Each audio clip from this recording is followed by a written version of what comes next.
With the opening of Fall Fest and Henry's company being bought out, it meant that a lot of people who worked for Henry's business now worked for Williams. William wanted to turn a lot of his mascot characters into animatronics. Enter Edwin Murray, one of the people who designed animatronics for Henry's Pizzeria. Edwin is a character introduced in the Tales from the Pizzaplex story The Mimic. We're told in his story that this was very difficult for him because he had his own kid named David. David was a 3-year-old who constantly craved attention, but because Edwin was a single parent and had to work building animatronics, he couldn't be there for his kid. So instead, he designed a robot to babysit his kid, the Mimic. No, not that version of the Mimic. It's described in the story as having no legs, instead being attached to a skateboard that it uses to push itself around. And true to its name, the Mimic observes David and copies whatever he does. While it doesn't look that charming, David falls in love with his dad's creation. The Mimic, essentially using David as his learning data, begins copying whatever it sees David do, but eventually starts doing its own actions. With some time left to himself, Edwin can finally finish on the robots that he was working on. But as you can imagine, a copycat robot is far from the best babysitter. One day, David runs out into oncoming traffic and is hit by a car. Edwin, seeing the Mimic copy his dead kid, gets infuriated and tries to destroy it, and leaves it along with all the old suits behind at his factory. That might sound like a random story, but trust me, it's going to be important later.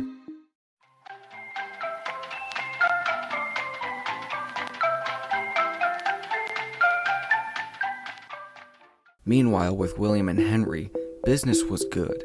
With all the characters and attractions, Fall Fest continuously raked in more customers and money. After years of success, Henry and William would even be able to make a spin-off restaurant starring the 2 star characters, Fredbear and Spring Bonnie, in 1979, called Fredbear's Family Diner. And Fredbear's boosted their popularity even higher, eventually launching its own TV shows like Fredbear and Friends or Freddy and Friends on Tour. And with the amount of money that raked in, they were even able to make another restaurant based on those characters. So in 1983, Freddy Fazbear's Pizza opened its doors. At this point though, it was getting to be too much to handle. It was hard for just 2 people to juggle 3 different businesses at a time. With the business expanding, they needed to keep track of it all. So later that year, they established their own company, Fazbear Entertainment. Alright, sorry if that was hard to keep track of. I know I just threw a lot of dates and locations out there really fast. Don't worry, I'm gonna slow down now. Business was better than ever for William and Henry, as Fazbear Entertainment and their various locations brought joy to all families who visited. And that could have been the end. 2 men with a thriving business and loving families, but it couldn't last. Because in that same year of 1983, a mysterious fire burned Fall Fest to the ground. In Help Wanted 2, in the levels that are believed to be taking place in Fall Fest, the entire stage ends up going up in flames near the end of the level. Not to mention the Mimic's description in the books, describing how it looked burned, as if it had survived some kind of fire. As far as we know, the Mimic wasn't around during FNAF 3 or Pizzeria Simulator, so the only fire it could have survived had to be Fall Fest. The reason I put the fire here is because 1983 is the latest point we see Fall Fest. In the Curse of Dreadbeard DLC, you can see a poster for Fall Fest with 83 on it. And since we get no indication of Fall Fest existing after that date, it must mean that the fire took place then.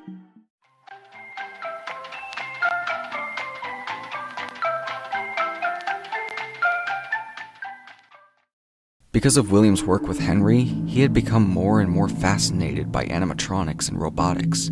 He was always fascinated by Henry, but was also bitter and jealous of him, pushing himself to create more advanced tech to prove that he's better than Henry.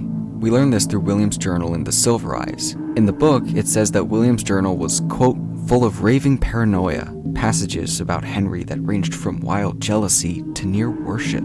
And although I don't have any proof, I strongly suspect that this is what drove him to build the bunker underneath his house. Because based on the Breaker Room blueprint, that is a tongue twister. Breaker Room blueprint. Because based on the Breaker Room blueprint, it seems that the underground bunker was built around this time. We see that the underground bunker connects to Fredbear's and to his house. but we don't see any indication that it leads to Fall Fest, most likely because Fall Fest doesn't exist anymore. It was burned down in that fire, and as such, he only has it connecting to Fredbear's and his home. Not to mention that there's a Fredbear plush in the security room, which seems to imply that Fredbear merchandise was being sold around the time this bunker was being used.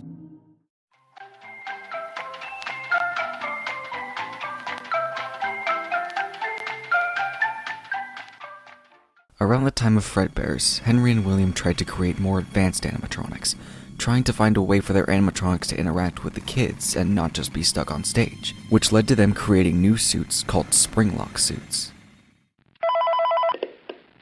Hello. Right now we have two specially designed suits that double as both animatronic and suit.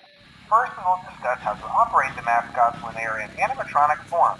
For ease of operation, the animatronics are set to turn and walk towards sound cues. Turning the crank will recoil and compress the animatronic parts around the sides of the suit, providing room to climb inside.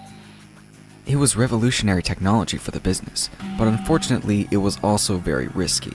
The Springlock suits were extremely sensitive and had to be handled very carefully.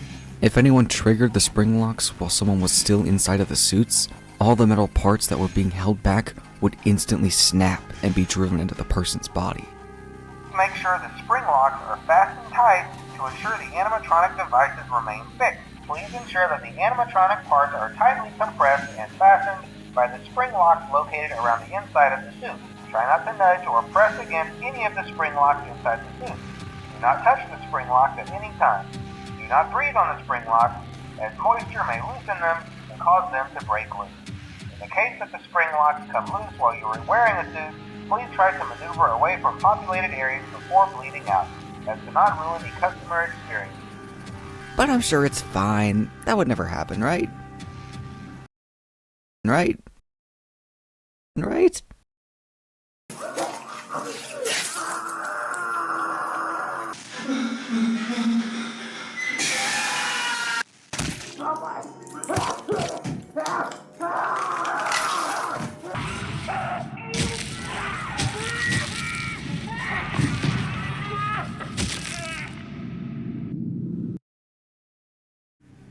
Oh, who am I kidding? These things are death traps. Of course it happens. And what's worse, someone saw it happen. And that someone was William's own son, David Afton.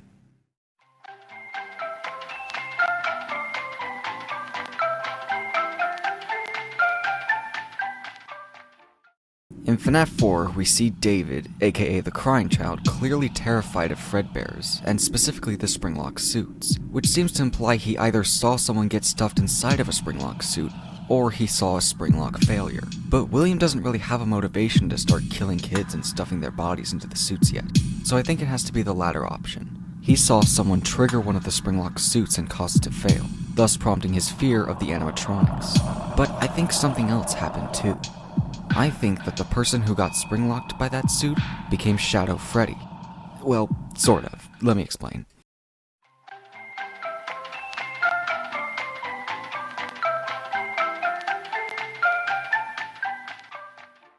Okay, so if I'm gonna explain the identity of Shadow Freddy, I should probably start by explaining exactly what Shadow Freddy is. And to do that, I'm gonna have to explain the rules of possession in this universe. There are two ways something can become possessed in FNAF.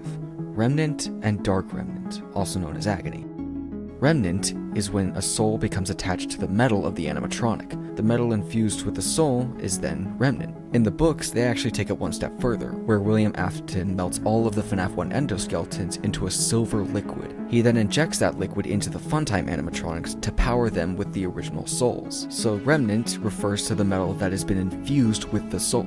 Agony, aka Dark Remnant, is when something or someone becomes powered by intense human emotion. Things like sadness, anger, and grief. When someone feels agony, it doesn't just stay with them, it can linger and infect things around them. And just like spirits, agony can also physically manifest, as we see with Shadow Bonnie in Special Delivery. So, when someone feels an intense amount of agony, like a Springlock failure, their agony can take a physical form. Like, say, the form of the thing that caused them so much agony in the first place. If Shadow Freddy is a creature made of agony, it actually explains a lot of questions about him. For one thing, it would explain why his design is the exact same as Golden Freddy's. You can tell because he has the same torn ear and wires sticking out of the same places as Golden Freddy. He's even sitting in the exact same pose. Sure, it may have just been Scott recoloring textures at the time, but I still find it interesting that he specifically copies FNAF 2 Golden Freddy, as opposed to Withered Freddy or Toy Freddy, who appear in that same game. He also has a relation to Shadow Bonnie. I can never say it. Now, I know they're not quite as much of a package deal as everyone makes them out to be, but Shadow Freddy still shares a few characteristics with Shadow Bonnie, a character who we know is made of agony. They both first appeared in FNAF 2 and later in the FNAF 3 minigames. They both have the same ghostly behavior, and they both crash the game in the rare instance that they appear on screen. So, if one of these guys is a creature made of agony, why not the other one? And the evidence doesn't stop there. Let's look again at Shadow Bonnie. In FNAF Special Delivery, Shadow Bonnie appears whenever you collect too much Dark Remnant. This tells us that the more agony there is, the more likely it is to manifest into a physical form. And if the description in the Silverize is any indication, a Springlock failure would easily be able to cause that much agony.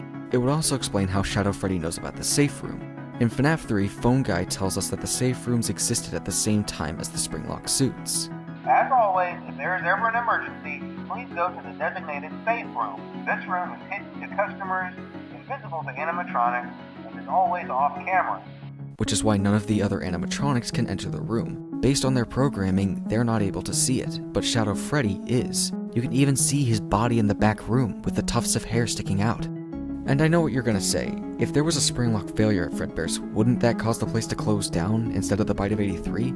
And normally I would say yes, but in this world, I mean, look at the company we're talking about here. Safety isn't exactly Fazbear's main concern. They even leave instructions for employees on what to do if there's a Springlock failure, and it's, well...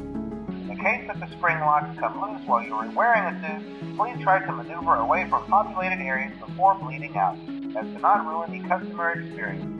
And if a worker did get spring-locked out of sight in a safe room where none of the customers could see it, as they were instructed to, the company probably wouldn't care too much. I mean, Fredbear's had to close after the Bite of 83 because A, it was one of the owner's kids who died, not just a random employee, and B, it was in the middle of the restaurant where everyone could see. So that's what I think David saw. An employee getting spring-locked by the Fredbear suit, and their agony becoming manifested in the form of Shadow Freddy. But in the end, whether David saw a murder, a Springlock failure, or something else, the result was the same. He becomes terrified of the animatronics at the pizzeria, trying to avoid it at all costs and stay home. But there was a problem with that too. His big brother, Michael Afton.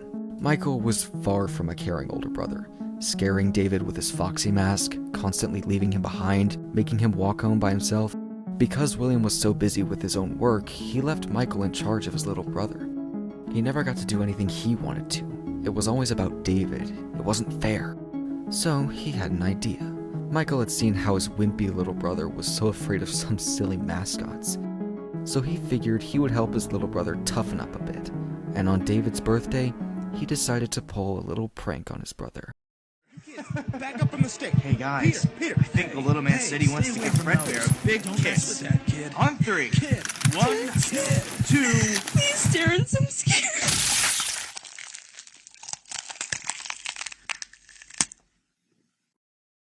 The laughing stopped, and the room went silent. I know there's some evidence suggesting that Michael is the protagonist of FNAF 4 and not David. I'm not ignoring that. Don't worry, I'm going to talk more about that in the next video. David was rushed to the hospital after the bite, nightmare animatronics haunting his sleep while he recovered.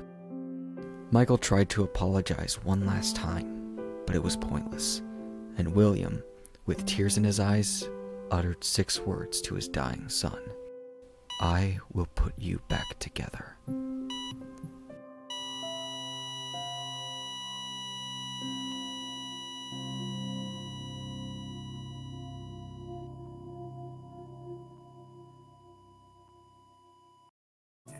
Oh, you're still here? Well, I guess that means you liked the video. So if you want, you can check out some of my other videos. And while you're here, you can even subscribe. That way you'll know whenever I upload another awesome video. And if you don't want to, that's fine too, I guess. In the meantime, stay awesome.